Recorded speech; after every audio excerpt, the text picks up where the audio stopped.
Allahumma sholli wa sallim wa barik alaihi.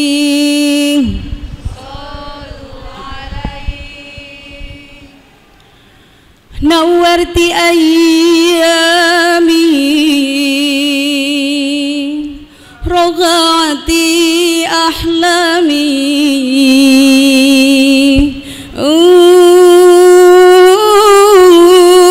nawwarti ayyami raga'ati ahlami ghayyarti lon wuta wushakil il hayat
Assalamualaikum warahmatullahi wabarakatuh.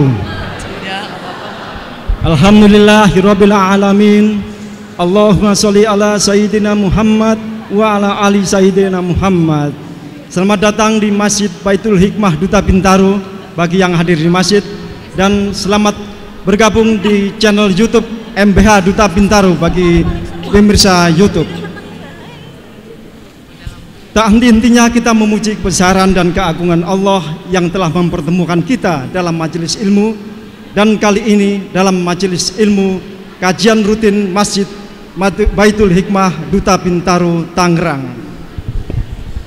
Allah Subhanahu wa Ta'ala berfirman, dan orang-orang yang beriman beserta anak cucu mereka yang mengikuti mereka dalam keimanan, kami pertemukan mereka dengan anak cucu mereka di dalam surga, dan kami tidak mengurangi sedikit pun pahala amal kebajikan mereka, setiap orang terkait dengan apa yang dikerjakannya. Demikian disebutkan dalam Quran surat At-Tur ayat 21 yang sesaat lagi akan kita dengarkan. Jemaah dan pemirsa yang dirahmati Allah, pastikan Anda mengikuti hingga usai kajian kita hari ini. dengan tema bahagia di dunia bersama di surga. Assalamualaikum warahmatullahi wabarakatuh.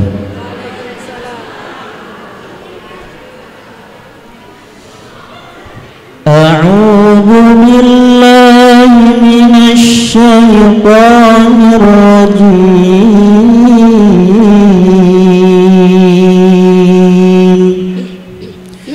Bismillahirrahmanirrahim.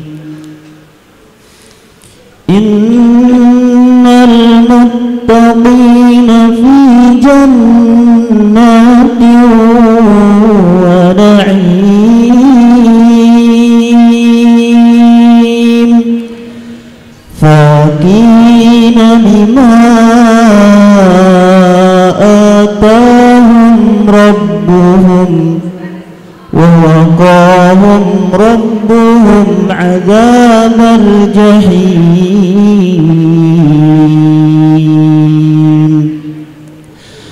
Kulu washrabu hani'an bima kuntum ta'malun muttaqi'ina ala sururin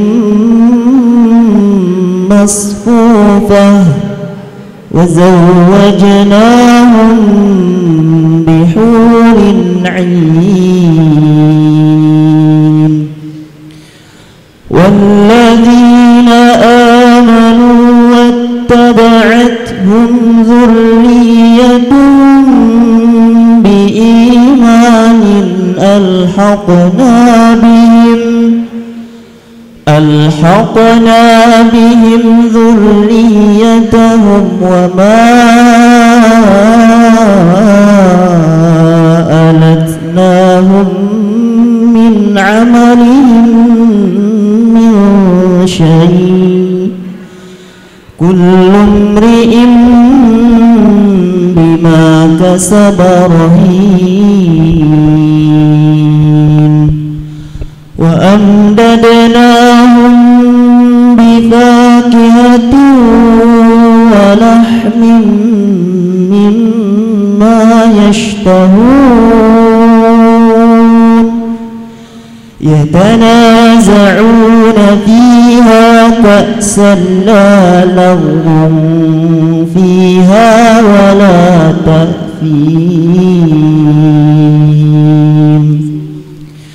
ويطوف عليهم غلمان لهم كأنهم لؤلؤ مكنون. وأقبل بعضهم على بعض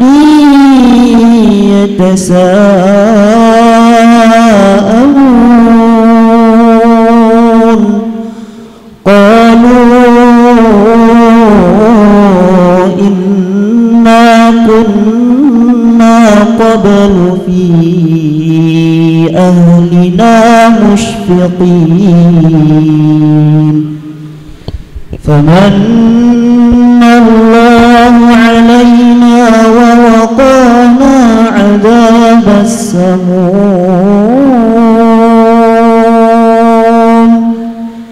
إنا كنا من قبل ندعوه إنه هو البر الرحيم. فذكر فما أنت بنعمة ربك بكاهن ولا مجنون. اللهم ارحمنا بالقرآن. Assalamualaikum warahmatullahi wabarakatuh. اللهم ارحمنا بالقرآن واجعله لنا إماما ونورا وهدى ورحمة Allahumma dzakirna minhu ma jahilna wa 'allimna minhu ma warzuqna tilawatahu ana al-laili wa atrafan nahar waj'alhu lana hujjatan ya rabbal alamin. Jamaah Masjid Baitul Hikmah Duta Bintaro dan pemirsa channel YouTube MBH Duta Bintaro, kebersamaan kita dengan orang-orang yang kita cintai di dunia akan semakin lengkap jika kita bersama mereka pula di surga. Namun bagaimana caranya bisa kita bersama lagi di surga? Topik inilah yang akan kita kaji pada hari ini. Jamaah dan pemirsa sekalian, mari satukan frekuensi kita bersama UHF Ustadz Hilmi Firdausi. Assalamu alayka ya Rasulullah, assalamu alayka ya habibi ya Nabi Allah, assalamu alayka ya Rasulullah, assalamu alayka ya habibi ya Nabi Allah ya Rasulullah.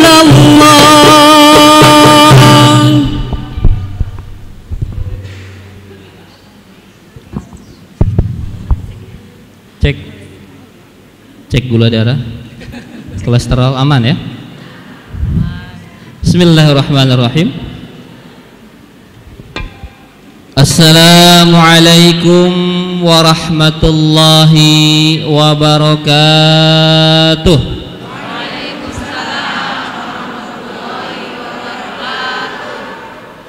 Alhamdulillah rabbil alamin. Alhamdulillahilladzi khalaqal mauta wal hayata liyabluwakum ayyukum ahsanu amala wa huwal azizul ghafur.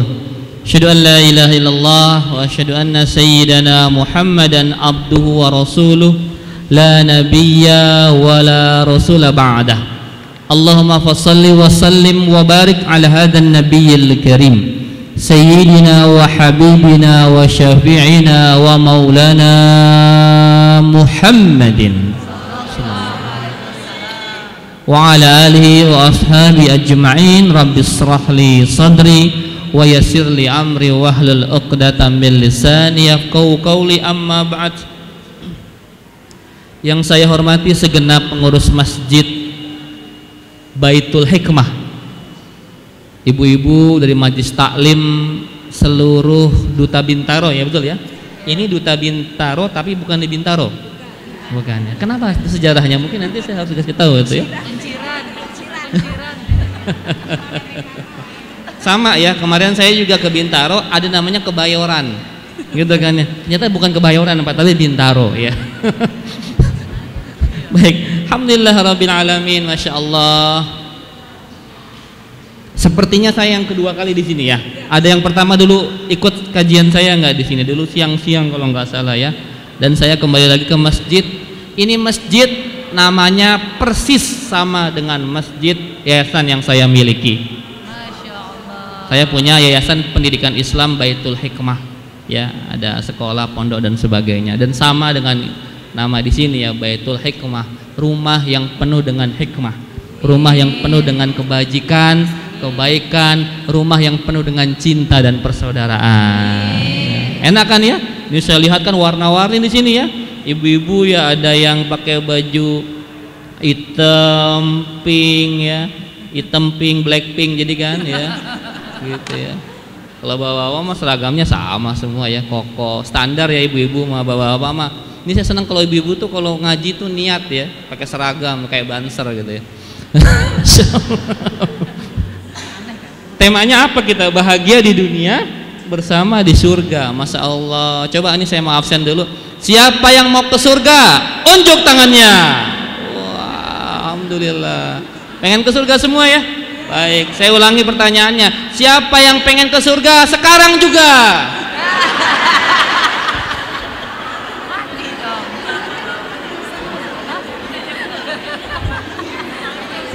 Anak-anak enggak katanya. Kenapa, Bu?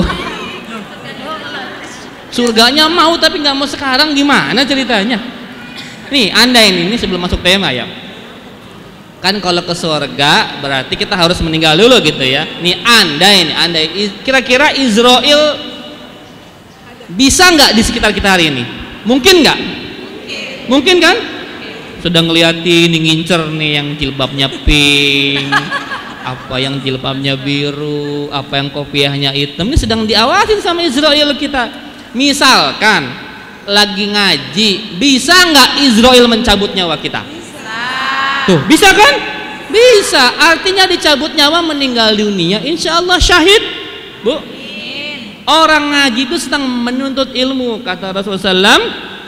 Orang yang sedang menuntut ilmu itu sedang jihad fisabilillah hatta yarji'a, sampai pulang lagi. Ya, man kharaja fi talabil ilmi fahuwa fisabilillah hatta yarji'a. Barang siapa orang keluar rumah menuntut ilmu sedang jihad fisabilillah sampai pulang lagi. Jadi ibu bapak kalau meninggal sekarang itu insya Allah syahid dan syahidah. Mau? Saya aminin nih. Iya Bu, iya ntar saya tahu mah Ustadz pengen ke surga tapi ntar aja deh Ustadz gitu ya. Dikira Israel bisa kong kali sama kita gitu ya. Israel itu kalau datang mau ngambil nyawa kita itu nggak pakai kabar-kabar ya, nggak ngirim SMS dulu, WA gitu. Saya mau datang ya enggak ya. Yang kedua, Israel kalau mau ngambil kita itu nggak pakai nomor urut, nah ya kan, tapi nomor cabut. Kalau nomor urut yang sepuh-sepuh nih, ini saya mau ngecek coba, mohon maaf saya berdiri ya. Yang sepuh-sepuh, nenek punten, maaf, yang umurnya di atas 60 ada? Unjuk tangan. Alhamdulillah, banyak ya Allah. Yang di atas 65 ada?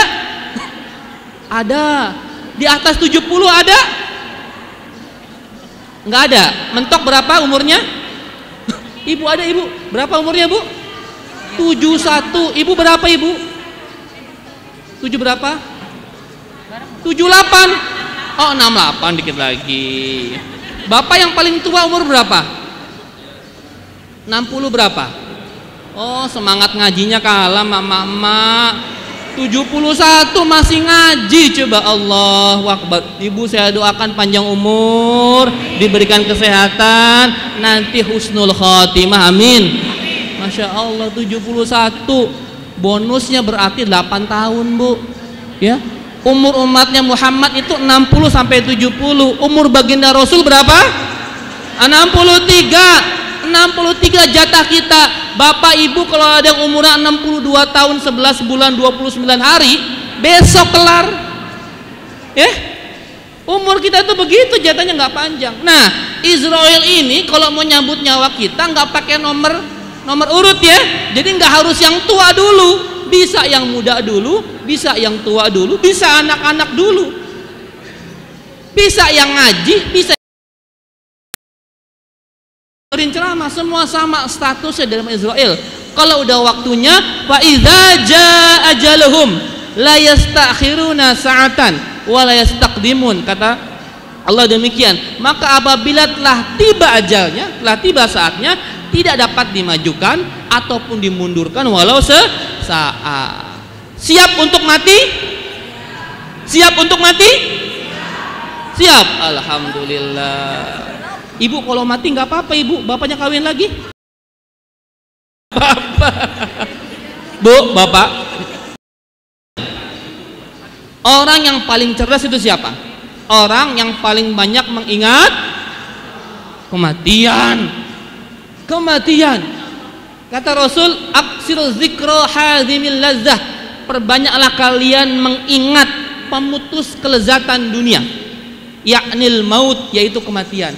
Orang yang paling cerdas, orang yang paling banyak ingat mati. Maaf, permintaan ibu jamaah supaya Ustaz berdiri biar kelihatan semua. Oh, diri. Gitu diri. Kalau capek boleh duduk ya. Ya, nanti double loh ntar saya loh. Diri. Baik, sini ya. Baik, oke. Udah ngeliat Bu? Oke ya. Selama ini mungkin lah di TV, di sosial media gitu, kayak opa-opa Korea, bener apa enggak sih? Ya. Ini fotonya beberapa tahun yang lalu Bu. Sekarang sudah agak senior ya. Ini foto-foto masih muda, masih kinclong. Sekarang sudah capek. Kemarin dari Papua, makanya agak belang saya. Ini saya kasih tahu nih ya, sedikit intermezzo. Ini kulit saya yang asli. Ini kulit Papua. Oh iya kan, jadi memang belang saya ya. Padahal cuma seminggu di Papua. Kalau sebulan kebayang saya berubah jadi opa-opa Papua nanti. Baik, saya teruskan. Sampai di mana? Gue lupa tadi. Oke.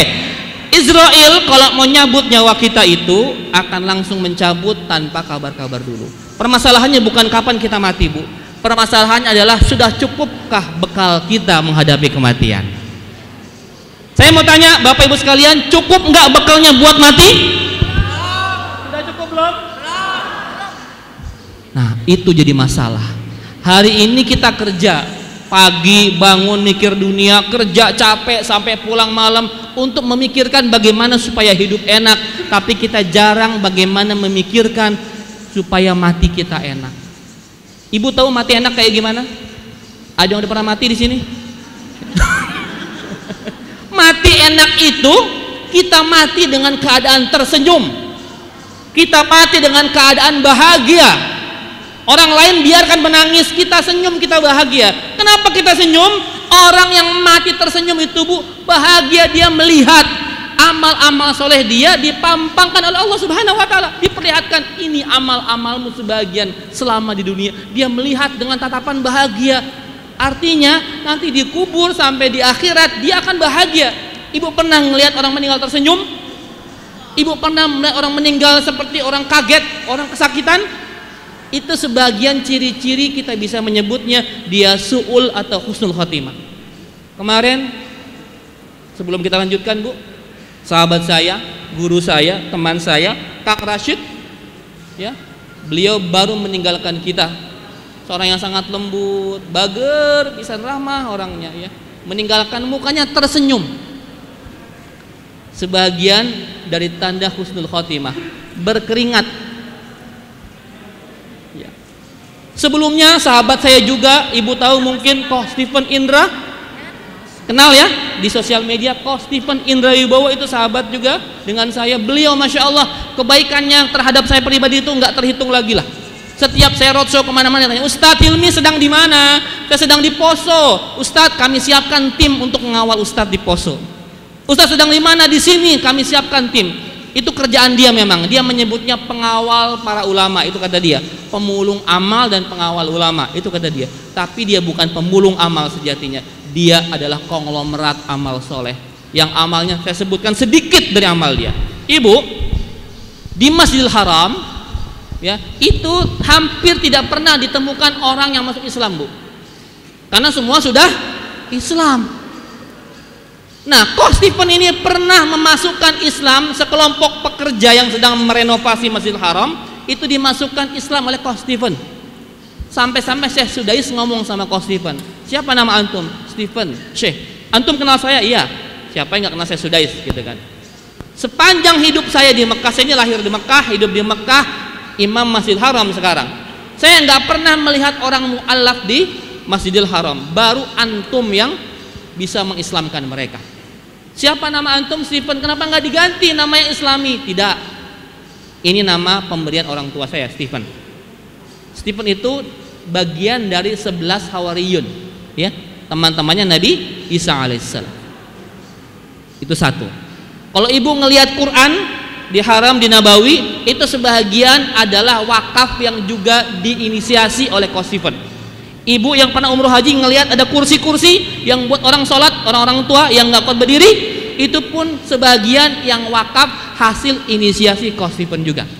Sebagian ya, tidak semuanya.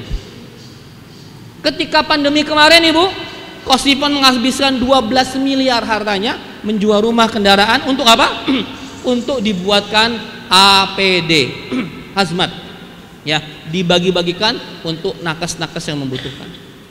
Ya Allah, baru itu Bu, baru sedikit Bu, masih banyak, ribuan orang telah beliau muslimkan Bu, disyahadatkan oleh beliau, ribuan orang beliau islamkan.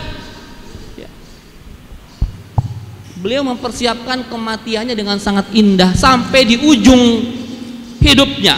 Hari Jumat saya tahu sekali itu, ketika akan dimulai Hijrah Fest Surabaya, pagi-pagi kita masih ngobrol di grup saya, Ari Untung, Coach Steven, Ustadz Lukman, segala macam kita ngumpul, WA.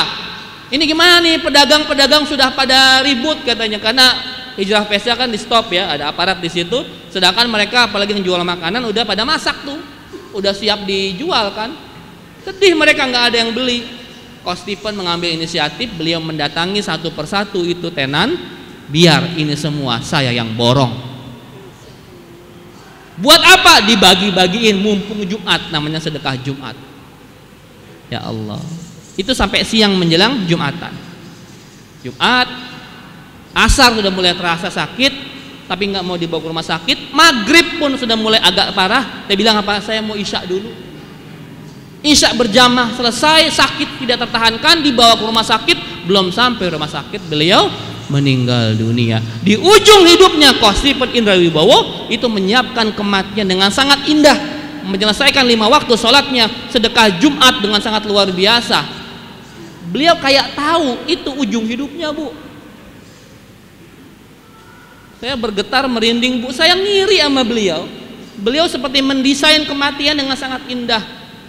Sedangkan kita nggak tahu Bu, ujung hidup kita gimana Pak ya. Kita mungkin sekarang ngaji nih, ngaji, ngumpul, silaturahim, talabul ilmi, iya mungkin, tapi kita kan nggak tahu nanti ujung kita gimana Bu.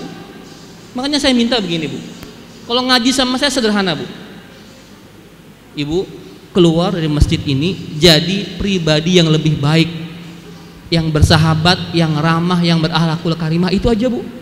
Kenapa Bu? Karena kita ini nggak mungkin Bu masuk surga dengan amal kita sendiri. Itu Rasul yang bilang, la yudkhilu ahadun minkum, tidak akan masuk salah seorang di antara kalian amaluhul jannah, karena amalnya menuju surga, kata Rasul Bu.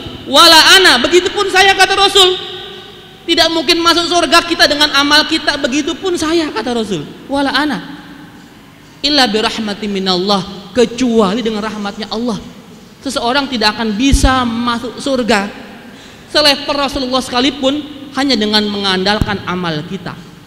Jadi jangan sombong Ibu. Wah, saya ini udah ahli ngaji Ustadz, taklim seminggu 7 kali, 5 kali saya ke masjid tiap hari. Ini kayaknya saya bawa surga nih Ustadz. Hati-hati ngelihat di jalan, ya ibu itu mah ke mall, hari Minggu mah nggak zaman ke mall, ngaji, dasar ahli neraka. Hati-hati, hati-hati. Orang ngaji datang ke masjid, lisannya makin baik, berprasangka baik, hatinya selalu positif Pak. Ibu ngaji sekarang, bapak ngaji sekarang, nanti belum tentu ujung kita kayak gimana. Jangan-jangan kita lagi ngedugem. Innalillahi wa inna ilaihi rajiun. Astagfirullahaladzim. Hati-hati ya, jangan sekate-kate kalau orang Betawi ya. Kita ngaji ini untuk menjadi orang-orang yang selalu tawadu. Tawadu, apa artinya tawadu itu? Rendah hati, bukan tawadu tahu warna duit, bukan ya. Tawadu rendah hati. Baik, Ibu tahu nggak resep bahagia dunia akhirat itu apa? Ini saya boleh, ibu-ibu nyatet ya. Oh ini keren, ibu nyatet, pinter ya. Ibu memang suka nyatet Pak. Kalau bapak kan cerdas semua kan, nggak pernah nulis. Jangan cerdas Bu, otak ibu beda bapak-bapak mah. Bu, kata Ibnu Abbas ada 7 resep bahagia dunia akhirat. Ibnu Abbas, namanya Abdullah, anaknya Abbas, Abdullah Ibnu Abbas. Ada 7 resep bahagia dunia akhirat. Yang pertama, kalau kita mau bersama di dunia nih sampai ke surga, syarat yang pertama kata Ibnu Abbas apa? Punya qalbun syakirun. Apa? Qalbun syakir. Apa itu? Hati yang bersyukur. Ibu-ibu, hati yang bersyukur. Apa itu syukur? Apa itu syukur, ibu tahu nggak? Syukur itu apa? Menerima apapun yang Allah berikan kepada kita. Itu namanya syukur. Ibu kaya, ibu miskin, saya tanya, itu ujian bukan? Ujian. Kaya ujian bukan? Ujian. Miskin ujian bukan? Ujian. Benar? Ujian. Betul? Kan dua-duanya ujian tuh. Saya tanya sekarang nih, pertanyaan saya, kaya ujian, miskin ujian. Kalau itu ujian dua-duanya, ibu milih diuji pakai soal yang mana? Soal kaya apa soal miskin? Kaya. Coba. Bapak Ibu ya, coba ya, semangat ya. Jawab. Mau diuji pakai kekayaan apa kemiskinan? Kaya di dunia. Beneran? Kaya di akhirat. Mau kaya? Mau ya? Oke. Kaya ujian, miskin ujian. Pengen diuji bagaimana? Kaya. Oke. Saya cerita sekarang. Saya cerita ya. Ibu dulu siapa yang pernikahan apa yang namanya? Pom bensin atau pom bensin? Pom bensin tahu nggak? SPBU tahu? Dimulai dari, nah itu pernikahan pom bensin, ya. Nikah kita sama ibu sama suaminya, ya prihatin dah. Kita kan bukan orang-orang kaya gitu kan ya. Pernikahannya biasa, prihatin, hidup prihatin. Ada nggak yang di awal nikahnya prihatin ada? Ada ya, banyak ya. Kan ibu nggak mungkin langsung kaya kayak begini kan, pasti merintis dari awal. Itu biasanya nih pengalaman nih, biasanya orang yang prihatin di awalnya itu, ya dia hidup ya mungkin kerja di level bawah, atau kalau bisnis sedang merintis bisnisnya, dia ngontrak di rumah RS 9, tahu RS 9? Rumah sangat-sangat sederhana, sampai selonjor saja susah tuh, RS 9. Pokoknya rumahnya kecil bener lah, nyenggol pun langsung kena begitu kan ya. Itu rumah RS 9 namanya. Lagi awal menikah biasanya orang hidup di rumah sepetak, makan sepiring berdua. Bukan romantis, bukan. Kagak bisa beli porsi yang kedua. Kesian bener gitu ya. Tapi di tengah kemiskinan biasanya nih, malam-malam suami istri bangun kan gitu ya. Miskin dia, tahajud. Orang miskin banyak doanya ya. Tengah malam bangun, ya Allah. Bangun dulu, sebelumnya kita memercikan. Ibu kalau tahajud suka ini nggak bu? Ngepret apa namanya itu? Memercikan air ke suaminya. Kalau suami duluan bangun, cipratkan istrinya. Kalau istri duluan bangun, cipratkan suaminya, ya. Bangunin sholat malam. Ustadz, suami ayah mah kebluk Ustadz, tau kebluk? Susah bangun. Gimana caranya? Jangan dikepret, kagak level, ambil gayung. Siram. Guyur, mandi bang sekalian gitu ya. Pokoknya bangunin dah, tahajud bareng, doa, ya Allah angkatlah derajat keluarga kami, ya Allah berikan rezeki yang halal yang barokah. Itu nangis di sepertiga malam, mustajab bu ya. Orang miskin banyak doanya biasanya ya. Subuh berjamaah, suami ke masjid, pulang siap-siap, istri menyiapkan sarapan, jam 6 berangkat ke kantor walaupun dia pegawai rendahan. Kata istrinya, abang kerja yang semangat, yang jujur, yang loyal, jangan pernah terpikir makan harta yang haram bawa ke rumah. Naudzubillah, adek lebih rela kelaparan dibanding abang bawa harta haram ke rumah. Ya bang ya, please ya bang, I love you. Muah. Begitu kata istrinya kepada suaminya. Kenapa emang?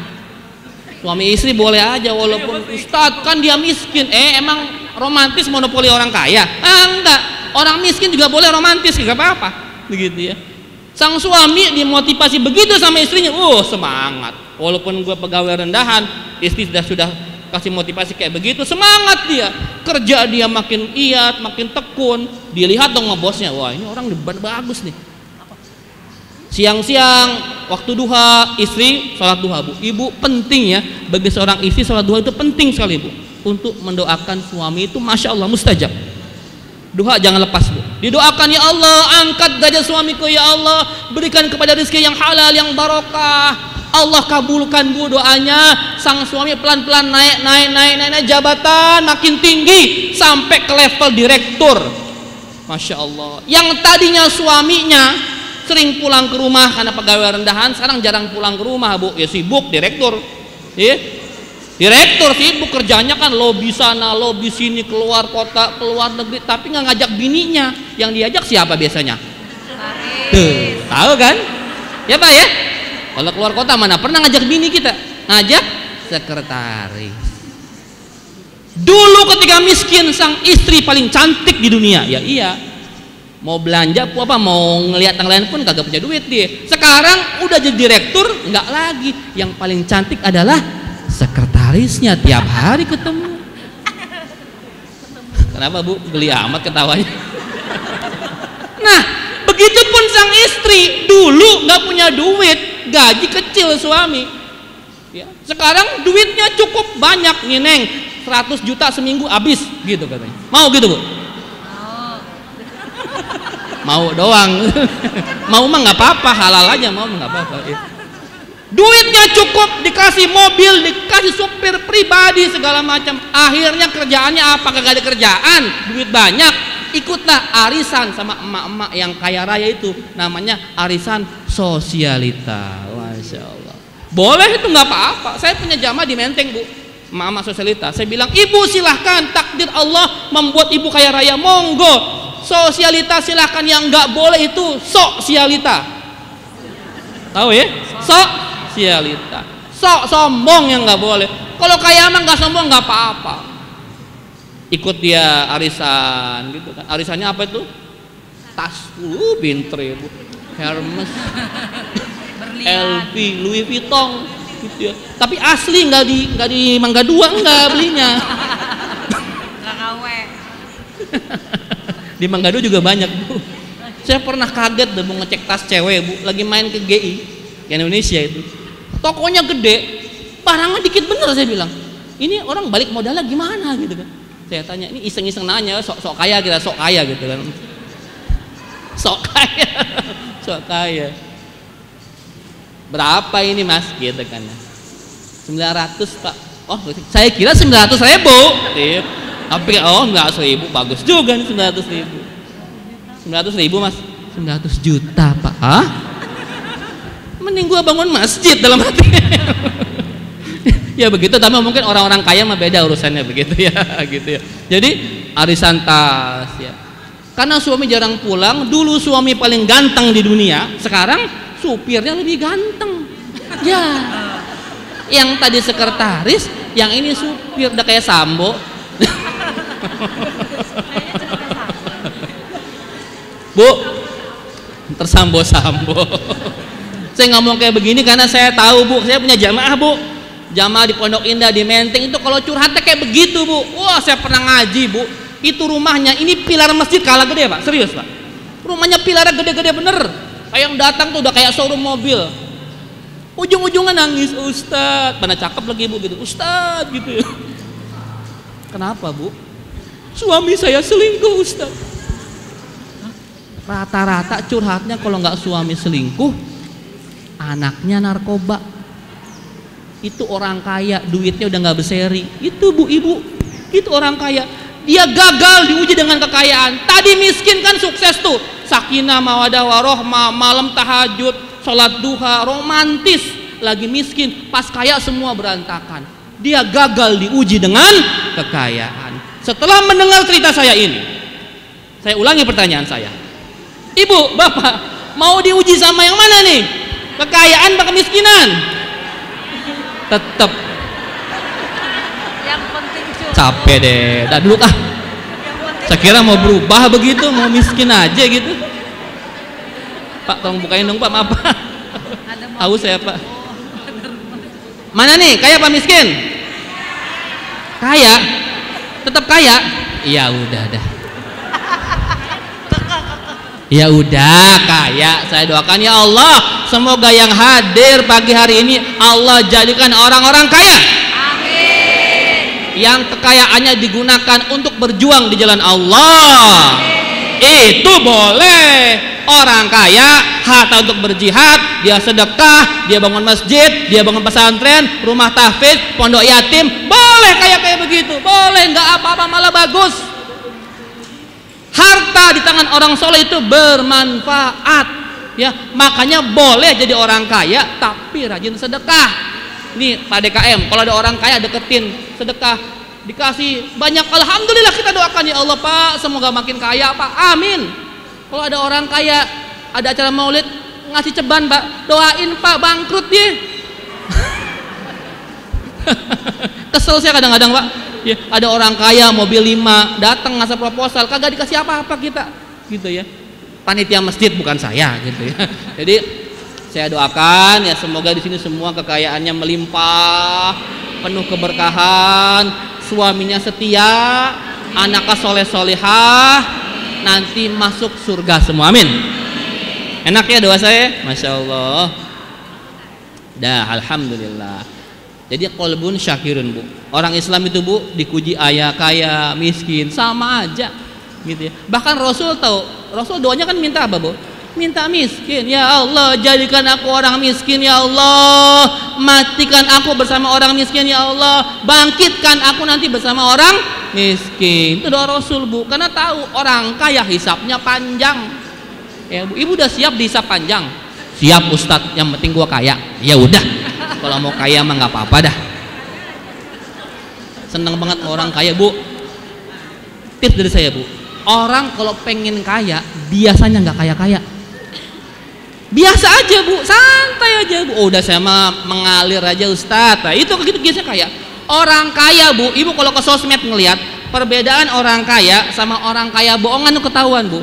Orang kaya itu slow ya. Kalau orang banyak gaya di sosmed itu artinya dia kayanya bohongan gitu ya. Jadi orang kaya masalah tuh kayak Pak Yusuf Hamka itu kan kemana-mana santai. Orang kaya beneran itu, tajir melintir-lintir ya. Tapi ada orang kaya begini murah banget, ditangkap KPK, tangkap polisi malah bukan KPK lagi ya. Ada tuh ya telegram dulu ya yang murah banget gitu kan. Kesel banget saya ngeliatnya begitu. Ditangkap gara-gara jadi afiliator apa tuh begitu ya. Baik, qalbun syakirun. Kunci bahagia kita menumbuhkan rasa kesyukuran. Kata Allah kan la in syakartum la wa la in kafartum inna adzabi lasyadid. Bersyukur ya Bu ya. Ibu bersyukur punya suami Bapak. Saya jadi lagi sekarang. Ini karena nggak berimbang nih. Coba di sini yang hadir lengkap sepasang suami istri unjuk tangan. Wah, masya Allah banyak. Alhamdulillah. Oke Bu Bapak terima kasih. Ibu-ibu yang hadir dengan pasangannya cuma 10%. Saya mau tanya, yang lain kemana suaminya? Kerja Pak Ustadz. Hah? Kerja apa minggu? Ada kerja ya? Oh cari duit, iya ada kerja, iya. Kalau kerja oke. Tapi sebagian lain itu biasanya satu, mancing kerusuhan. Jomblo Pak Ustadz, jomblo. Ada yang jomblo, ada jomblo. Yang jomblo, mohon sih, saya sedang safar nih. Coba yang jomblo unjuk tangan. Saya mau doakan.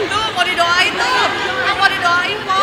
Baik. Di sini ya Bapak, Ibu atau adik-adik remaja yang masih jombloan jomblowati, saya doakan semoga segera mendapatkan jodoh terbaik dunia akhirat. Amin. Bapak amin. Bapak udah punya, jangan gitu ya. Gitu ya. Ini kadang-kadang begitu Pak. Pasangan suami istri yang paling bagus itu Pak, saling menunjang dalam ketakwaan. Ada pengajian, datang bareng. Ini mah kadang-kadang enggak, emak tuh paling sering ngaji tuh ibu-ibu memang. Ya Bapak tuh udah merasa masuk surga semua kali gitu. Jarang ngaji Bapak. Ya memang sih katanya kerja itu ibadah oke lah. Tapi kalau ngaji berdua kan enak romantis gitu ya, boncengan. Belakang kan enak gitu ya. Daripada bonceng yang lain kan Pak. Ya, dengan bonceng istrinya ke pengajian gitu ya Bu. Salam saya buat suami-suami yang nggak ngaji, besok kalau saya balik ke sini lagi tolong pada datang dah. Ya. Gitu entar minta panitia siapin door prize lah ya. Suami istri sakinah, gitu ya. Emang di Cianjur doang ada tenda sakinah itu, ya. Tahu nggak tenda sakinah apa? Gitu ya. Jadi bentuk kesyukuran kita itu, ya, dibuktikan dengan meningkatkan ketakwaan kita kepada Allah Subhanahu Wa Taala. Di antaranya itu Bu, ta'lim bareng. Ya. Kita kadang pengen surga bareng-bareng Bu. Kadang-kadang ada orang egois Bu. Ada seorang suami tiap hari ke masjid, 5 waktu dia di masjid, tapi dia biarkan istrinya berbuat maksiat. nggak pakai hijab, kemana-mana tanpa mahram. Itu sang suami egois, Bu. Hati-hati. Sang suami tidak cukup ibadah di masjid, tidak cukup dia sholat, ngaji segala macam, tapi membiarkan anggota keluarganya berbuat maksiat. Nanti yang disidang suami, Bu. Jadi suami itu ribet, betul ya, Bu?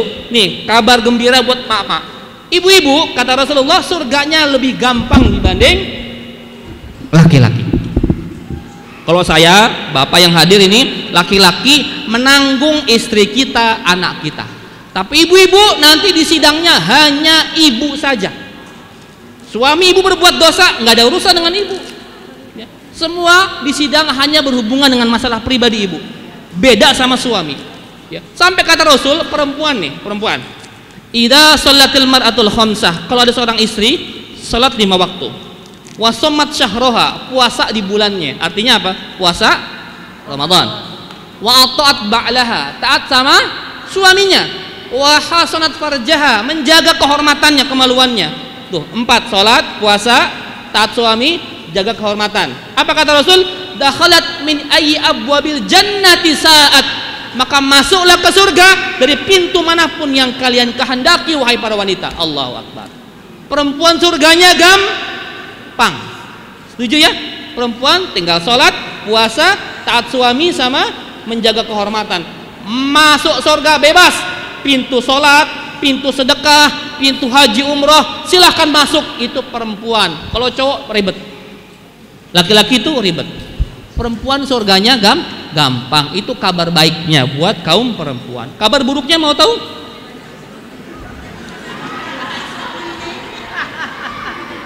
Ada kabar baik, ada kabar buruk. Walaupun kata Rasul perempuan gampangan ke surga, tapi ketika Isra Mi'raj, Rasul diperlihatkan sebelah kanan beliau ada surga, sebelah kiri beliau ada neraka, dan beliau lihat sebagian besar penduduk neraka adalah perempuan. Kenapa? Kok bisa? Katanya gampang ke surganya. Ayo emak-emak, ente kan gampang semua ke surganya, Bu. Tapi kenapa banyakkan di neraka? Kata Rasul ada 2 sebab besar kenapa perempuan banyak masuk neraka. Yang pertama, oh pinter. Yang pertama, tidak taat sama ini, enggak taat sama bapak-bapak. Ini membuat banyak perempuan masuk neraka. Kufur nikmat sama suaminya. Suami ibu telah berjasa sekian belas tahun, sekian puluh tahun sama ibu, dengan satu kesalahannya langsung lupa semua jasanya. Hati-hati nih Pak, gitu ya Pak ya. Kalau bini kita gitu ya Pak ya, kita nih satu aja kesalahannya Pak, langsung Pak ya.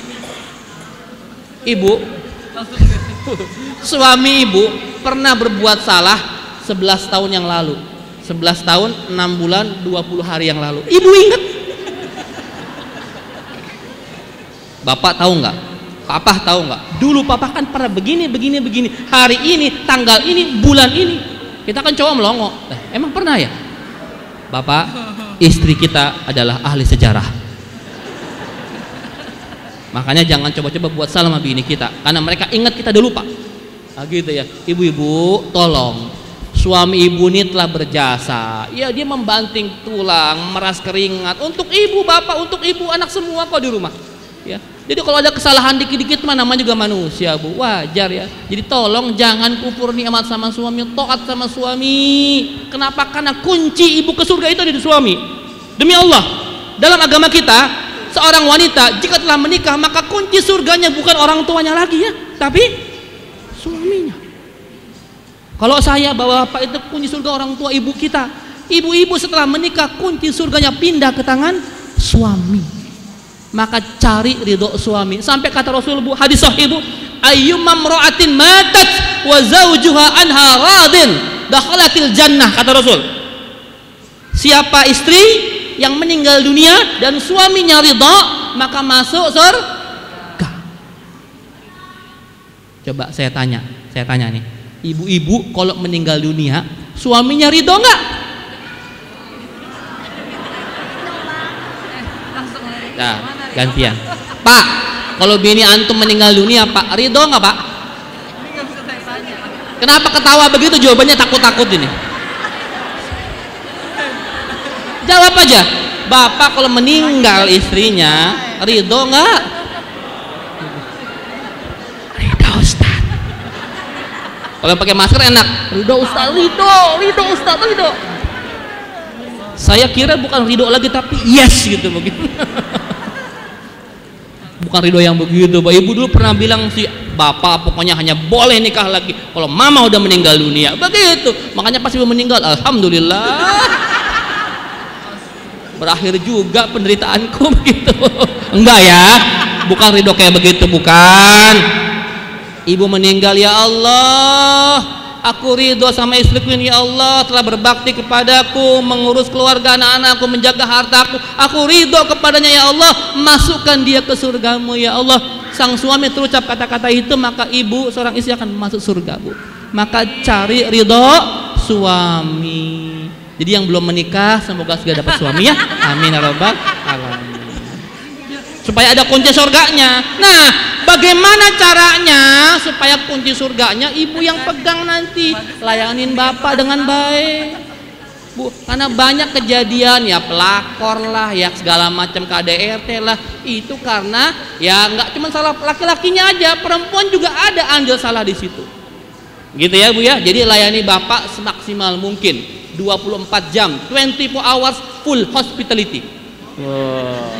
Iya dong, pokoknya ready lah 24 hours. Bapak minta apa aja kasih, Bu. Kecuali minta kawin lagi, gitu aja. Kasih. Memang demikian. Ibu haram puasa sunnah Senin Kamis nih, besok Senin nih. Bapak sengaja cuti. Ah, besok mau cuti lah, capek lah. Ya udah. Ibu puasa sunnah, bapak lagi cuti ada di rumah kagak izin, haram hukumnya. Loh, beneran. Nah, kalau bapak pengen gimana? Batalkan puasa sunnahnya, kecuali puasa wajib ya. Puasa haram, suami ada di rumah izin dulu, Bang. Besok ayah mau Senin Kamis ya, Bang ya. Boleh nggak? Ya ilah, Neng. Besok kan abang cuti, Neng. Masa puasa? Entar kenapa puasanya? Ya ibu batalin. Iya, Bu ya. Jadi status suami ibu itu adalah Allah Rasul suami. Tuh. Sebegitu tingginya peran suami bagi ridho seorang istri loh. Ya, Bu. Jadi jangan cari masalah sama suami. Begitu ya. Ustadz, gimana kalau suaminya bermasalah? Ya, nanti kita omongin ya. Baik ya. Oke. Nomor 2. Sampai jam berapa Pak MC saya? Perasaan capek banget saya ngomong sini ya. Sampai asar. Bebas. Bebas. Jam 2. Terus ada acara lagi, Bu. Baik. Nomor 2. Kunci bahagia di dunia wal akhirah nomor 2. Ini yang tadi kita omongin. Kata Ibnu Abbas, punya namanya al-azwajun salihah. Punya istri atau suami yang soleh dan solehah. Punya pasangan yang soleh solehah, itu kunci bahagia dunia akhirat. Ya, Bu ya. Makanya bener, Bu, yang belum punya istri suami ya, punya supaya dapat kebahagiaan dunia akhirat. Kenapa? Karena suami istri itu pelengkap separuh keimanan kita. Oh, ya. Coba di sini yang masih jomblo tadi. Enggak, udah kalau yang udah senior nggak usah ngaku, nggak apa-apa. Yang masih muda ada nggak yang anak-anak muda di sini? Yang masih muda. Ada ya? Ya. Ada yang mau nikah nggak di sini? Udah semua nih. Nih, saya sampaikan. Kata Rasul gini, "Man tazawwaja faqad istakmala nisfal iman." Barang siapa menikah, maka dia telah menyempurnakan separuh imannya. Jadi kalau orang belum menikah, itu imannya masih separuh, setengah. Kata Rasul. Betul. Apalagi laki-laki nih, udah waktu dia menikah, imannya apa? Belum nikah juga, itu dia pikirannya melayang-layang, Bu. Ya. Jadi kenapa suruh menikah? Untuk menggenapi imannya. Gitu ya. Jadi yang belum menikah itu imannya masih setengah, kata Rasul. Nih kalau kita nih salat berjamaah, pahala berapa ya? 27 derajat. Kalau jomblo 13,5. Separuh kan imannya, Pak. Gitu ya. Jomblo ya, segera menikah ya, ini udah tahun baru nih. Resolusi 2023. Pengen punya pasangan, amin ya rabbal alamin. Yang salehah, yang saleh. Makanya kata Rasul, pilih jodoh itu 4 faktornya kan, ya gitu ya. Ini bagi yang punya anak yang mau menikah nih, bukan buat nikah lagi, awas ya. Ini Kata Rasul, mau milih pasangan 4 hal, diperlihatkan. Tungkahul mar'atu li arba, kata Rasul. Nikahilah perempuan itu karena 4 hal. Laki-laki juga boleh, sama aja. Tungkahul mar'atu li arba, nikahi perempuan karena 4 hal. Yang pertama, liha. Karena hartanya. Boleh kita menikahi seorang karena hartanya, boleh. Rasul bilang boleh. Yang kedua, karena apa? Lihasabiha, karena faktor keturunannya, bibit, bebet, bobot, boleh ya. Yang ketiga, li jamaliha, karena faktor apa ya? Wajahnya, cakepnya, cantiknya, gantengnya, boleh ya. Makanya kalau kawin itu jangan beli kucing dalam karung, harus ngelihat dulu. Ada orang menikah ta'aruf, nggak ngelihat dulu, jangan. Rasul menyarankan walaupun dia ta'aruf, kalau menikah tetap harus melihat wajahnya. Boleh melihat telapak tangannya. Ada mediator, jangan berduaan, tapi awas ya. Mau nikah lihat dulu wajahnya, jangan sampai kaget malam pertama astagfirullahaladzim gitu. Lihat dulu, boleh Pak, boleh. Walaupun antum nggak pakai niqab, ada akhwat pakai niqab, boleh dibuka sekali, takut-takut berkumis dia kan repot. Kok kumisan? Gitu ya. Buka sekilas, tutup. Supaya apa? Laki-laki tumbuh kecintaannya karena melihat ini calon istri saya yang tiap hari nemenin saya, sekasur sama saya. Jangan sampai dia kaget besok istighfar mulu, astagfirullahaladzim. Lah itu kan bini ente. Iya. Makanya saya bilang, beberapa teman muda, Ustadz kenalkan kami dengan siapa? Yuk saya bantu kenalan, ta'aruf dan sebagainya. Tapi lihat dulu, nazar namanya. Lihat dulu, saling memandang boleh, tapi ada mediatornya, jangan berduaan. Boleh ya. Harus suka kita. Tak ada bahasa namanya qurrata ayun ya. Apa artinya itu? Sedap dipandang mata. Ya nggak harus cantik, nggak harus ganteng, minimal kita kalau mandang dia enak aja wajahnya, gitu ya. Jangan mandang enak, repot kita. Qurrata ayun, sedap dipandang mata. Bapak capek kerja, ketemu bini di rumah, qurrata ayun, sejuk, alhamdulillah, tenang, damai, nyes, gitu ya. Muhammad SAW ketika habis dapat wahyu pertama Pak, itu tegang. Baru pertama kali ngelihat Jibril dalam wujud aslinya, gemeteran. Ngelihat Khadijah, tenang, adem, nyes, diselimutin, sembuh lagi Rasulullah. Ya, bapak pun gitu Pak, kalau capek, suntuk, pulang ke rumah ngelihat ibu harusnya tenang, harusnya. Ya, bapak capek, banyak masalah di kantor, penat, pusing, ke rumah, assalamualaikum, salam papa mau apa ini? Mau ngopi dulu, mau ngeteh, mau mandi, apa mau dimandiin gitu ya. Ditawarkan sama istrinya, kan senang kita walaupun capek di luar sampai ke rumah hilang. Kalau istrinya bener lah ya. Tapi kadang-kadang banyakan bini kita makin ngaco. Kita pulang ke rumah, assalamualaikum, salam papa, kok mukanya kucel gitu sih, lecek begitu sih, kayak habis ketabrak truk gitu ya. Ada masalah ya? Jangan ditanya dulu Bu ya, Bu. Kalau suami ibu datang ke rumah, mukanya berubah begitu karena capek, suntuk begitu, jangan diinterogasi. Emang polisi situ. Biarkan bapak tenang dulu, ngopi dulu, santai, rebahan dulu, gitu ya. Suami ada masalah karena dia cowok Bu. Laki-laki itu cenderung egois Bu. Tidak mau membagi masalah di luar kepada orang rumah. Makanya ibu jangan diberondong pertanyaan.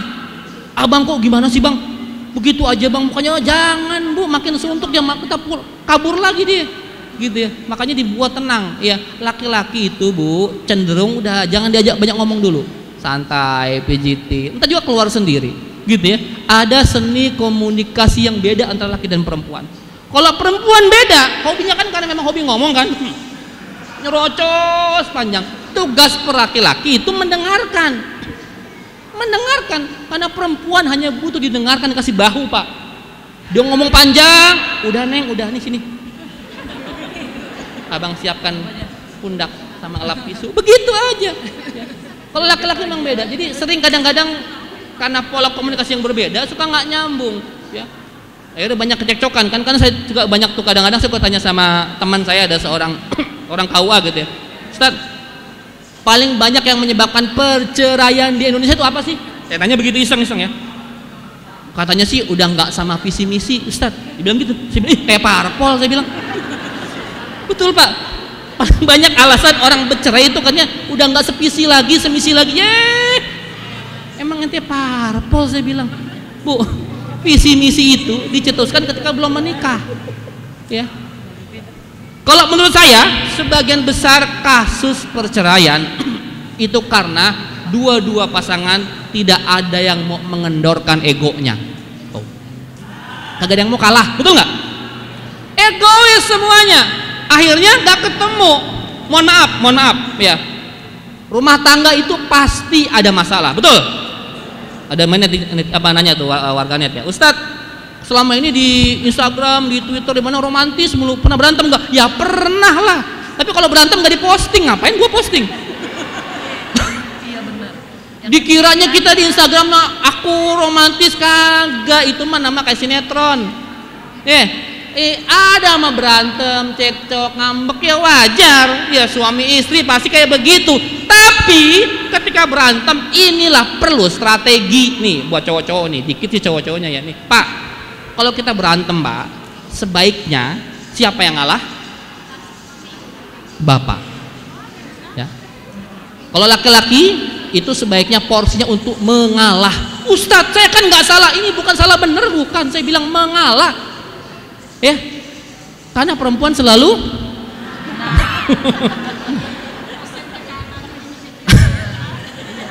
apapun masalahnya, sebaiknya laki-laki yang mengalah. Apapun masalah, walaupun antum benar, ya kita nggak cari siapa salah benar. Ini bukan pengadilan Pak, salah benar terdakwa divonis penjara, nggak begitu. Ya, oke lah, coba kalau kita ego dua-duanya itu biasa sampai pagi nggak kelar. Ini semua salah papa, papa, mau sampai pagi nggak kelar. Harus ada yang turun dikit, turun egonya, dan itu sebaiknya laki-laki yang melakukan Pak. Kalau perempuan mah begitu Pak, udah kitanya laki-laki Pak, low profile Pak, high profit. Mengalah untuk menang kita ini Pak, laki-laki udah kalau ada berantem udah ngalah laki-laki. Papa, mama, papa nggak kelar sampai pagi. Yang salah papa, iya, aku salah, aku minta maaf ya Maya. Apa kata perempuan? Enggak kok, papa nggak salah. Ya nggak Pak? Gitu kan? Mama yang salah Pak. Ya udah ya kan baekan, begitu doang kan kecil. Ya, udah pokoknya jangan dicari sebabnya akar masalah, udah kepanjangan, udah pokoknya cowok mengalah. Cowok ngalah, entar juga cewek ikut ngalah juga. Tapi kalau dua-duanya keras ya selesai, gitu ya Bu ya. Ustadz, kalau suaminya nggak mau ngalah ya istrinya yang ngalah, gitu ya. Satu-satu ada yang menundukkan egonya supaya ini damai. Ya. Api nggak akan padam dengan api lagi, harus dengan air, gitu ya. Jadi kalau mau mempertahankan rumah tangga harus ada yang mengalah. Ya. Dapat pasangan yang soleh soleha itu kunci bahagia di dunia wal akhirah. Ibu, ibadah itu pernikahan itu ibadah terpanjang dalam hidup kita, Masya Allah. Semua hal yang bapak ibu lakukan ketika menikah menjadi ibadah. Genggaman tangan ibadah bukan? Ibadah. Ya, walaupun hadisnya dhaif, menggenggam tangan pasangan kita itu akan luruh dosa-dosa kita dari jari jemari. Itu dhaif tadi, tapi bagus lah. Ya, genggam tangan pasangan kita yang halal itu kan Masya Allah berkah. Kalau dulu pacaran aja main genggam aja anak orang, ya, itu kan dosa. Nah, sekarang udah pas halal kenapa nggak digenggam? Ya, Ibu, kalau ke mall suka dipegang nggak tangannya Bu Bapak? Hah? Pegang ya? Bapak pegang nggak Pak tangannya Pak? Jangan-jangan istrinya di mana, Bapak di mana begitu? Enggak ya? Pegang Pak tangan bini kita. Kalau nggak dipegang bahaya Pak. Masuk ke mall Alam Sutra dipegang tangannya, iya. Kalau nggak dipegang keluyuran kemana-mana ntar dia, gitu ya. Ya, genggam ibadah. Hanya menggenggam tangan itu ibadah. Apalagi ibu masakin nasi goreng buat sarapan, buatin ini itu, nyetrika, oh ibadah semua Bu, Masya Allah Bu. Itu jihad Bu. Ya. Jangan kadang-kadang Ustadz ditanya ibu apa kerjaannya. saya cuman ibu rumah tangga. Jangan cuma ibu rumah tangga itu. Ibu rumah tangga adalah profesi paling mulia, itu fitrahnya manusia, seorang perempuan. Mau dia S1, S2, S3 nggak masalah ibu rumah tangga. Ada teman di Twitter S3 tapi jadi ibu rumah tangga. Netizen biasanya suka julid gitu ya. Oh, sayang, sekolah tinggi-tinggi jadi ibu rumah tangga juga. Nah, justru dengan itu kita mampu mendidik anak-anak kita dengan selevel ibu S3. Kan seringnya selevel pembantu SD. Itu kan. Justru bagus, Bu. Jangan pernah minder dengan profesi sebagai ibu rumah tangga. Tapi yang kerja pun boleh. Saya nggak suka membenturkan, Bu ya. Ustadz, baik mana seorang perempuan bekerja atau perempuan ibu rumah tangga, dua-duanya baik, saya bilang. Ya, jangan dibentur-benturkan. Yang bekerja, bekerjalah silakan, tapi pastikan sudah selesai semua kewajibannya.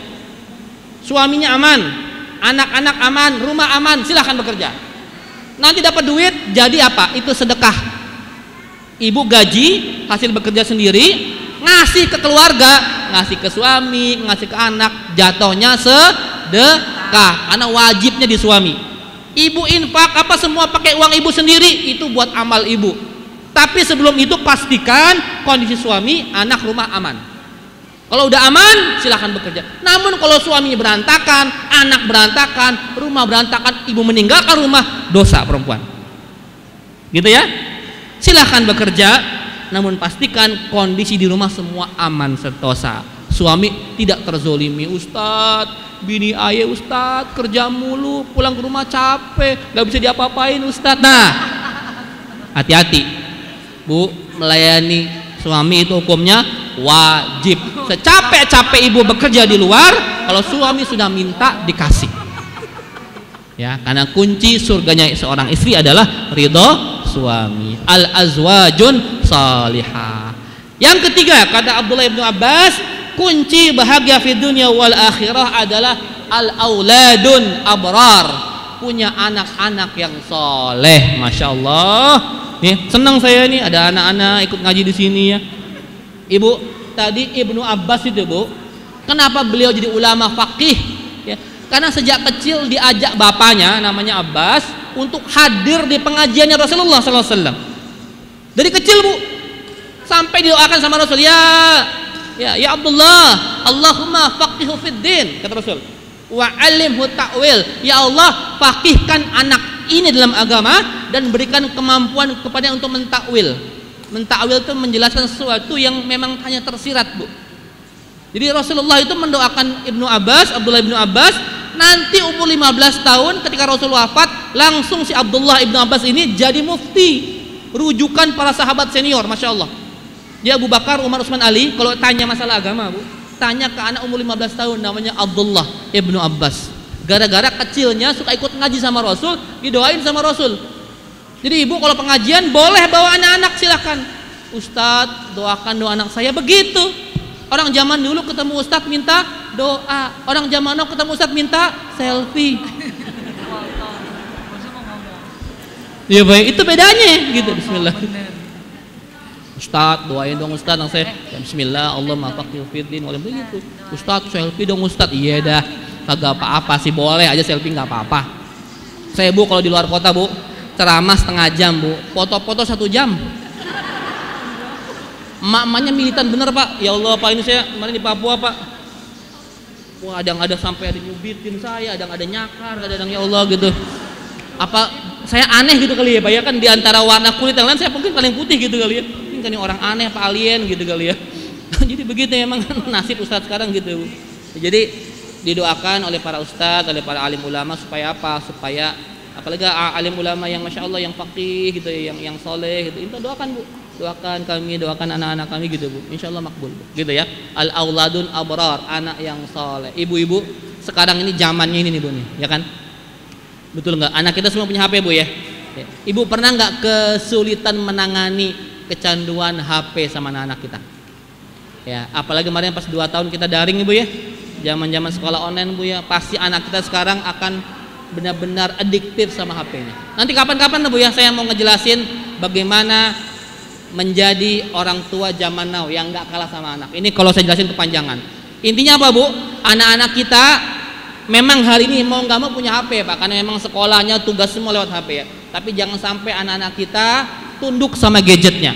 Karena hari ini Ghazwul Fikri, serangan-serangan musuh-musuh Islam itu semua banyak lewat HP anak-anak kita. Ya Ibu ya. Pesan saya Ibu, kalau anaknya punya HP, seringkali HP anak-anak dirazia, diperiksa. Ya Bu ya, dicek di galerinya ada apa aja, foto apa aja, video apa saja, siapa yang dia follow, Instagramnya, TikToknya, Twitter, Facebook semua dilihat, YouTube-nya siapa yang dia subscribe, lihat historinya semuanya, apa yang dia tonton. Memang agak capek Pak sekarang Pak, tapi tugas kita merazia HP anak-anak kita. Jangan sampai kita tiba-tiba kaget ternyata anak kita sudah begini begitu. Karena sekarang banyak kejahatan semua lewat online Pak, Bu. Ya, pinjaman online, prostitusi online, lewat aplikasi. Bapak Ibu tahu aplikasi yang paling sering dipakai untuk prostitusi? Namanya micet. Bapak jangan download, awas.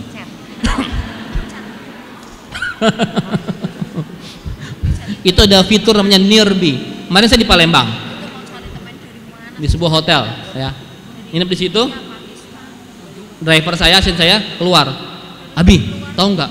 Di sini itu pas dia buka micetnya itu Nirbinya banyak sekali dan banyak transaksi orang-orang begituan itu di hotel itu katanya. Saya makanya mau pindah hotel kemarin. Ternyata sekarang prostitusi itu banyak lewat online, kejahatan lewat online. Dan saya khawatir Bu, anak-anak kita yang masih lugu-lugu itu Bu, dikerjain sama orang-orang jahat ya Bu ya. Makanya periksa HP anak kita. Itulah pentingnya ibu-ibu juga punya HP yang smartphone ya. Ibu punya ya smartphone ya Bu ya, HP-nya ya. Jangan HP yang jadul, HP apa tuh polyringtone, polyphonic begitu ya. Ya, HP-nya HP Asia Hidayah gitu ya, jauh udah lewat. Ya, sekarang punya HP lah, smartphone lah ya. Apa aja mereknya boleh. Nggak usah merek-merek Apple gerwak ini, nggak usah dah. Ya, merek-merek Cina juga keren-keren, murah-murah di bawah sejuta banyak kan HP. Yang penting smartphone. Malah kalau HP Cina tuh kalau smartphone ini Masya Allah keren-keren. Ibu kalau foto putih semua. Iya Pak ya. Kalau foto selfie Masya Allah nggak ada orang hitam Bu. Kalau pakai foto kamera Cina mah Bu, nggak ada orang tua, nggak ada yang berkerut, nggak ada yang hitam, semua putih kinclong. Bu ya, itulah jadi penipuan. Kadang-kadang begitu Bu. Ya, ibu masang profil picture kecakepan, cantik banget. Ibu janjian ketemu sama orang nggak ketemu ntar. Karena asli emang fotonya beda begitu ya.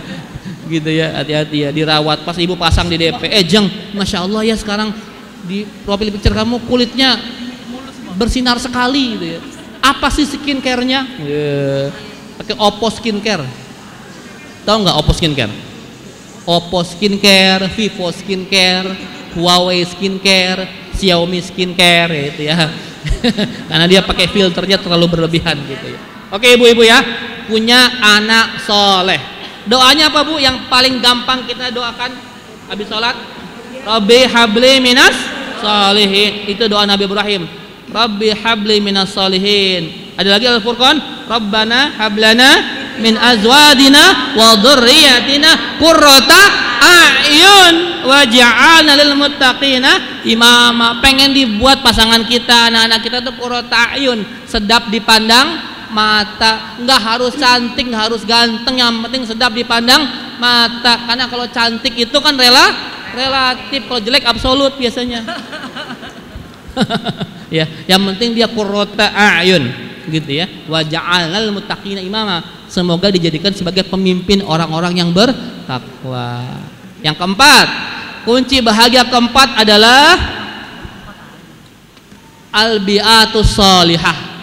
Punya lingkungan yang baik, tetangga-tetangga yang baik, yang soleh. Nah ini Bu, bagian dari kunci kita mau bahagia di dunia wal akhirah Bu, itu punya tetangga yang baik. Enak Bu, kalau ngaji Bapak kayak begini Pak, ini perumahan Duta Bintaro semuanya ngaji kayak begini. Siapa tahu nanti surganya satu kapling semua, amin.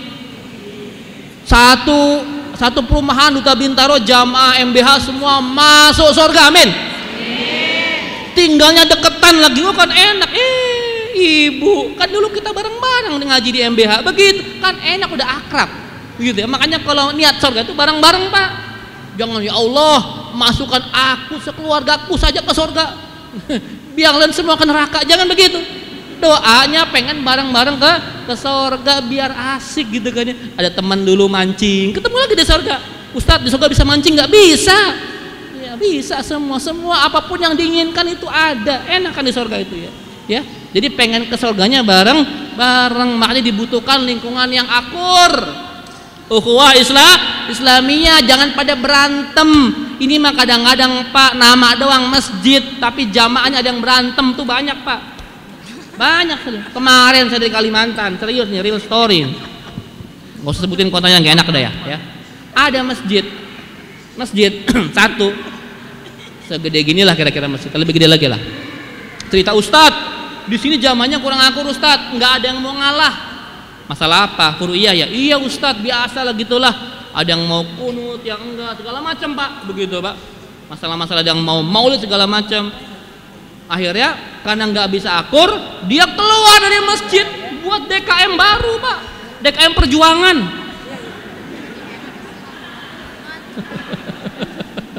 Beneran? Serius? Makan Pak. Saya diajak itu Pak Ustadz, masjid dia yang baru, dia bangun masjid terpaksa di bekas garasi rumah dia, sang ketua DKM yang DKM Perjuangan itu ya, DKM oposisi. Ya ilah, posisi DKM, saya bilang itu gara-gara apa? Gara-gara nggak mau akur. Maka tadi saya ketemu sama pengurus DKM, Masya Allah di MBH ini, ya Allah seneng saya dengernya ya. Imamnya 20 ya Pak ya, imam 20, banyak bener itu, tiap hari ganti imamnya. Ya. Kadang-kadang pakai kunut, kadang-kadang enggak, kadang-kadang wirid, kadang-kadang zikirnya disirkan, dijaharkan gitu ya. Tadi saya masuk ke toiletnya, Masya Allah sunnah sekali toiletnya. Pas saya ke dalam, yuk ibu pada rebahan semua, Masya Allah ya. Jadi inilah Indonesia. Muslim di Indonesia itu kayak begini ya. Memang kita ini majemuk, kenapa? Madhabnya beda-beda ya. Jangan egois, kita jangan merasa paling benar, karena ada sebagian orang yang merasa paling benar, yang lain semua salah. Nah ini yang salah Bu, hati-hati. Ada orang habis ngaji langsung hobinya jadi hakim. Apa itu hakim? Tukang vonis. Kemarin saya ketemu sama seorang anak hijrah, cerita sama saya, Ustadz, ini anak yang nunjuk itu anak saya yang bawa hijrah, saya yang membuat dia sadar. Dia ikut ngaji kemana nggak tahu, tiba-tiba sekarang galakan dia sama saya katanya, padahal saya yang bawa dia insaf. Nah ini kadang banyak Pak, ada orang hijrah ngaji, mungkin ngajinya kemana begitu ya, jadi galak banget orang, serba hobinya menyalahkan orang lain. Ibu ya, hati-hati ya Bu ya, jangan menyalahkan orang lain. Kadang-kadang mungkin karena keterbatasan ilmu kita, gampang sekali menuduh orang lain begini begitu. Hati-hati. Kalau ngaji sama saya udah, jangan urusin orang lain, apalagi itu masalah ibadah, karena ibadah ini luas, fikih ini luas. Jangan-jangan kita yang belum baca kitabnya, jangan-jangan memang kita yang nggak tahu ilmunya, menuduh ini bid'ah, sesat dan sebagainya. Hati-hati, hati-hati ya. Kalau kita menuduh sesuatu yang tidak benar, maka tuduhan itu akan kembali kepada kita yang menuduhkan, gitu ya. Pokoknya Bu, kunci yang paling gampang dalam berislam ini apa Bu? Satu, akhlakul karimah, akhlak yang baik aja sama orang. Jangan gampang nuduh orang begini begitu. Lagian belum tentu kita juga benar loh Bu, ya kan Bu? Ya, ada seorang sahabat nanya, ya Rasulullah, aku punya tetangga perempuan ahli ibadah, ahli sholat, ahli saum, tapi dia jahat sama kucing tuh. Kata sahabat, gimana statusnya ya Rasulullah? La khaira fiha wa hiya finnar. Tidak ada kebaikan sama perempuan itu dan dia masuk neraka. Perempuan baik, ahli ibadah tuh, tapi jahat sama kucing, masuk neraka. Gimana kalau jahat sama orang? Ya Bu ya, ngerti ya Bu ya? Jadi berislam itu sederhana, perbaiki akhlak. Sampai Rasul itu Bu ngukur iman itu pakai 4 hal. Ini terakhir dari saya. Ya, ini tentang lingkungan ya. Kata Rasul gini, man kana yu'minu billahi wal yaumil akhir, barang siapa beriman kepada Allah dan hari akhir, yang nomor 1 Bu, fala yu'dhi jarah, maka dia tidak menyakiti tetangganya. Tuh, orang beriman 1, kata Rasul, tidak boleh menyakiti. Tuh, bukan hafal Quran, bukan sholat malam, bukan, tapi tidak menyakiti tetangga. Sesimpel itu Pak. Ya Rab. Ya. Sederhana agama kita, Bu. Satu, iman diukur dengan tidak menyakiti tetangga. Sampai kata Rasul, al-muslimuna man salimal al-muslimu man salimal muslimuna min lisanih wa yadih. Seorang muslim itu siapa sih? Seorang muslim adalah orang lain selamat dari gangguan lisan dan tangannya. Tuh kata Rasul. Sesimpel itu. Ya. Satu, muslim tidak menyakiti tetangga. Percuma ibu ngaji, ibu soleh, ibu pakai hijab syar'i, tapi ibu jutek sama tetangga, julid sama tetangga, juniper, tahu juniper? Julid, nyinyir, baper. Tuh. Ya. Hati-hati tuh, ya. Hati-hati. Ya. Harus baik sama tetangga. Sampai kata Rasul, kalau kita masak, mak-mak, banyakin kuahnya tuh. Daging mahal sekarang, ya udah beli setengah kilo buat semur, air 2 panci. Assalamualaikum, waalaikumsalam. Bu, alhamdulillah ini Bu ada rezeki Bu, kuah semur. Kuah semur Pak. Ya, yang penting ngasih, gitu ya.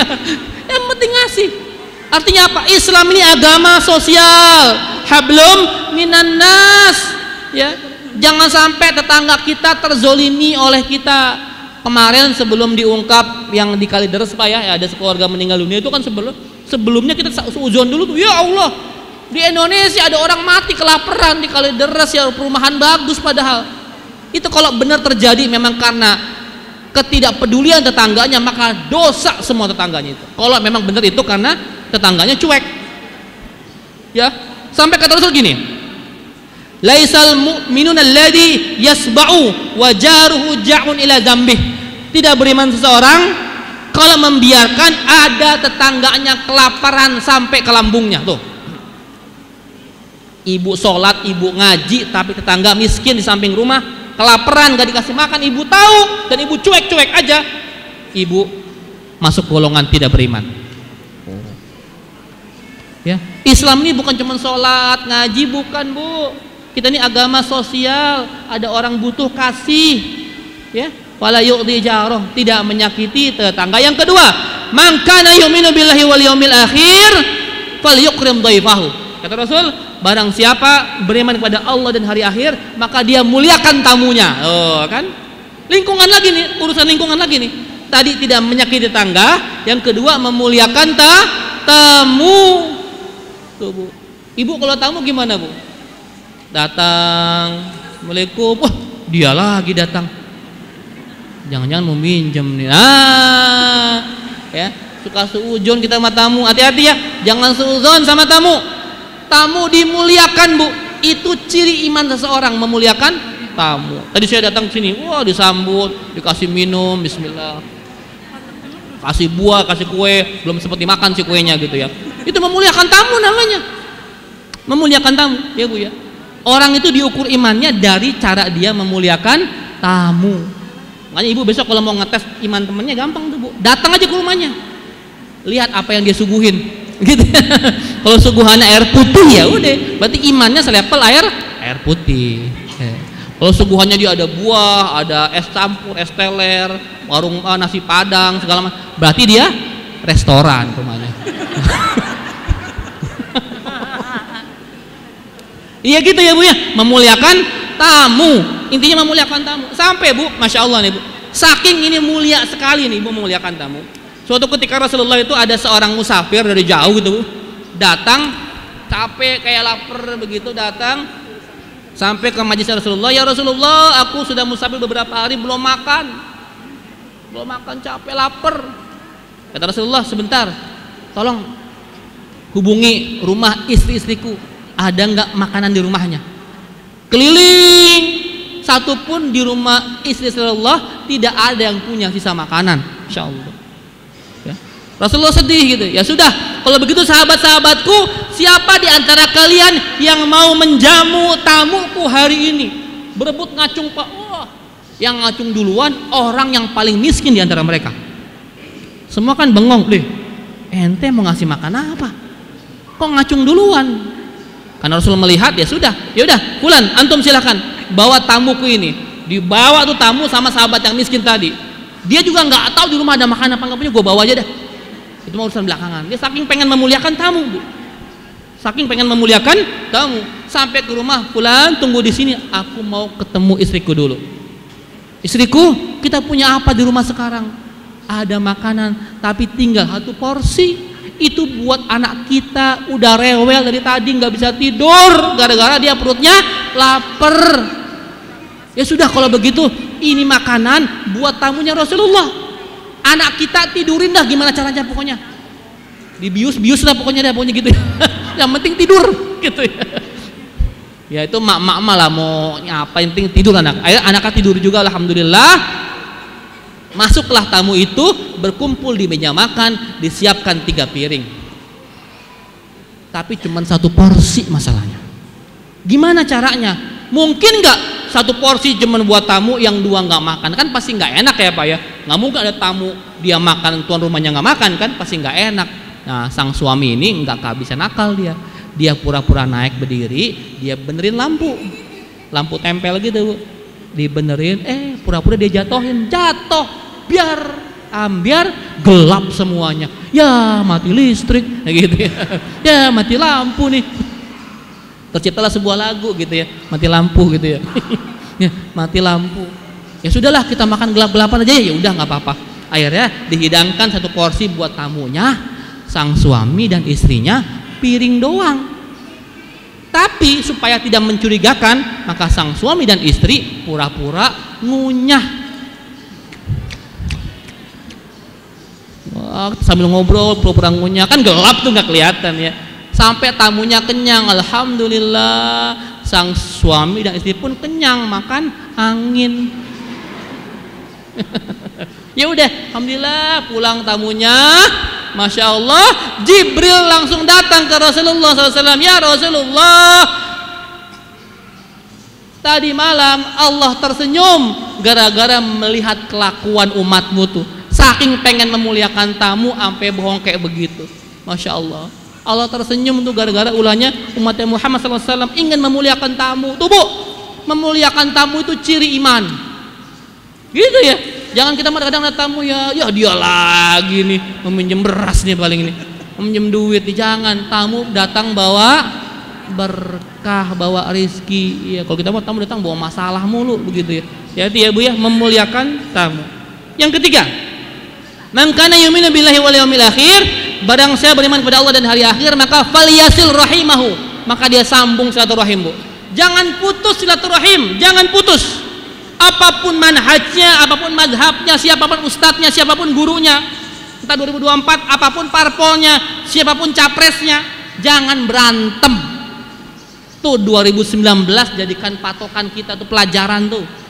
Pelajaran, ada yang berantem, yang udah pada akur di atas, begitu kan. Kemarin saya dari Berau ya, tahu Berau di mana? Tahu nggak Berau? Turun Berau. Berau tuh di Kalimantan Timur, ya. Kalau jalan darat 14 jam dari Balikpapan, kalau naik flight 1 jam lah di Balikpapan ya. Saya ketemu sama ibu Bupati Berau, ibu-ibu emak-emak Bupati Berau, Masya Allah.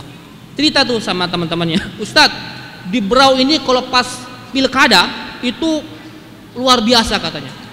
Sampai ada suami istri gara-gara beda calon bupatinya itu bercerai, gara-gara beda pilihan bupati. Dulu pun ada ya di pilpres ya, ada yang milih Jokowi, ada yang milih Prabowo. Pisah, kan kebayang ya kalau suami istri nggak akur pilihannya. Pas suami pengen nyium keningnya, dia kan dukung Prabowo, tuh ngelihat Jokowi, wah langsung enak dia. Begitupun sebaliknya, pas dia pendukung Jokowi nggak Prabowo, masa main tabok aja sama dia. Hati-hatilah Ibu ya, Bu. Politik itu dinamis, jangan gitu-gitu amat dah. Woles, kalem, santuy gitu ya Ibu ya, umat Islam Bu.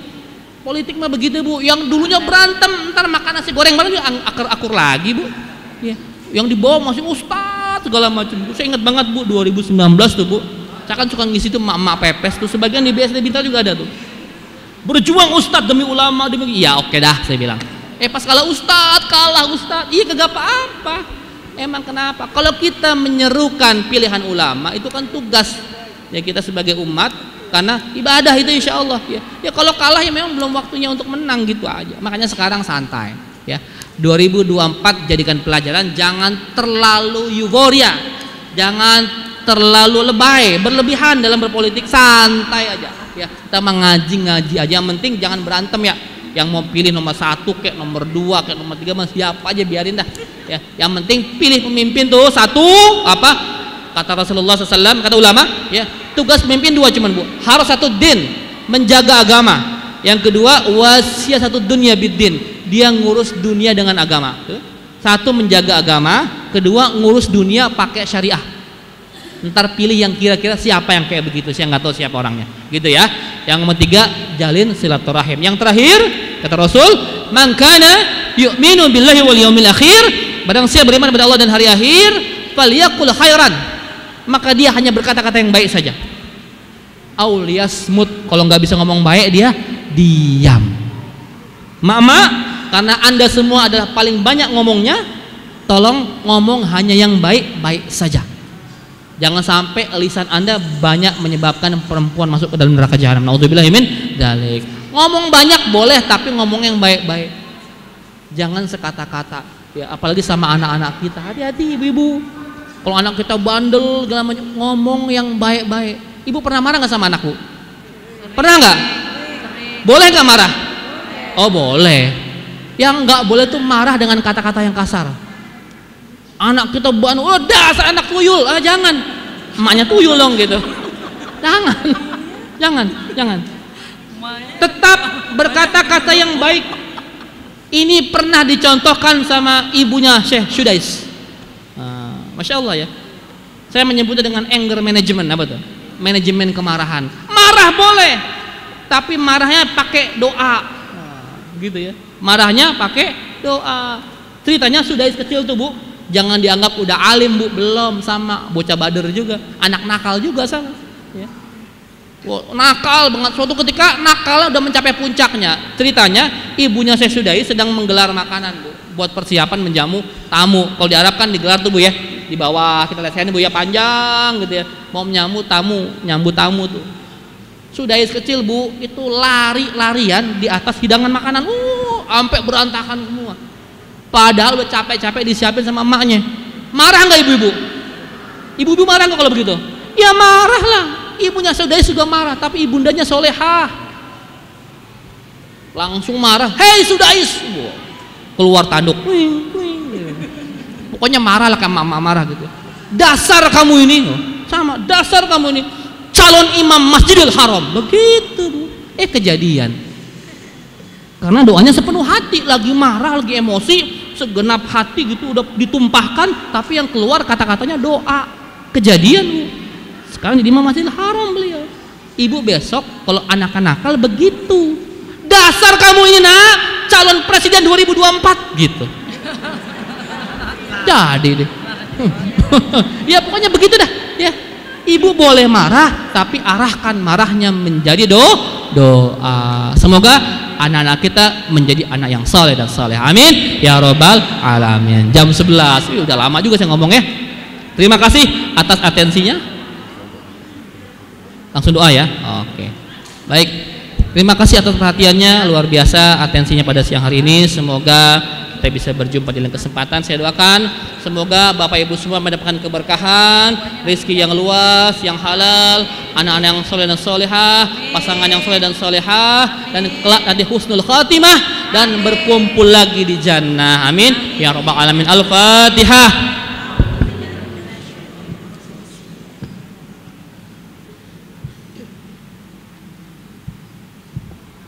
Allahumma salli ala sayyidina Muhammadin fil awwalin wal akhirin. Anqulu sahabati Rasulillahi ajma'in walhamdulillah rabbil alamin. Bismillahirrahmanirrahim. Alhamdulillah rabbil alamin hamdan yuwafi ni'amahu wa yukafi mazidah.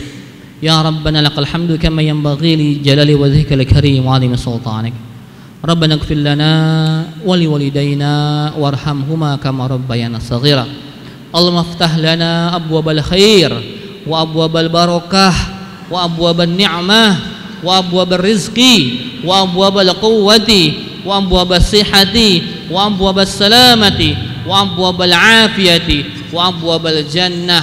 Rabbana hab lana minas salihin, Rabbana hab lana min ahlil jannah, Rabbana hab lana min ahlil Qur'an, Rabbana hab lana min azwajina wa dhurriyyatina qurrata a'yun waj'alal muttaqina imama. Allahumma inna nas'aluka husnul khatimah wa na'udzubika min su'il khatimah. Allahumma inna nas'aluka ridhaka wal jannah wa na'udzubika min sakhatika wan nar. Rabbana atina fid dunya hasanah wa fil akhirati hasanah wa qina adzaban nar. Bi fadlika subhana rabbika rabbil izzati amma yasifun wa salamun alal mursalin walhamdulillahi rabbil alamin. Mari sama-sama kita menutup dengan membaca doa kifaratul majlis. Subhanaka Allahumma bihamdika asyhadu an la ilaha illa anta astaghfiruka wa atubu ilaik. Terima kasih. Alhamdu rabbik wa la takunanna minal mumtarin. Assalamualaikum warahmatullahi wabarakatuh. Ya Rasulullah salamun alaik ya rafi'a syani wa daraji adfatayya jiratal alamin ya Allah ya ukhailal judi wal karami.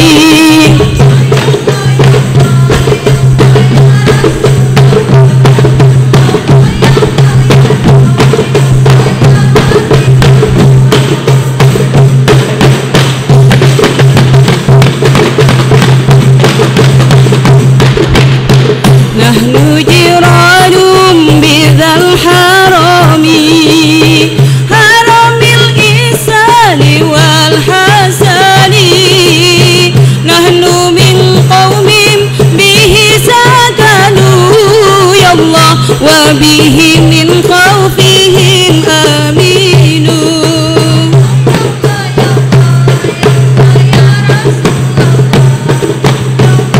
Jemaah sekalian, demikian seluruh rangkaian kajian kita hari ini. Mari kita tingkatkan terus iman, takwa dan ilmu kita. Sampai berjumpa lagi pada kajian berikutnya. Wassalamualaikum warahmatullahi wabarakatuh. Wa bi ayatil qur'ani unu fata'id fina akhal wahali na'riful batha wa ta'rifuna ya Allah wa safa wal bait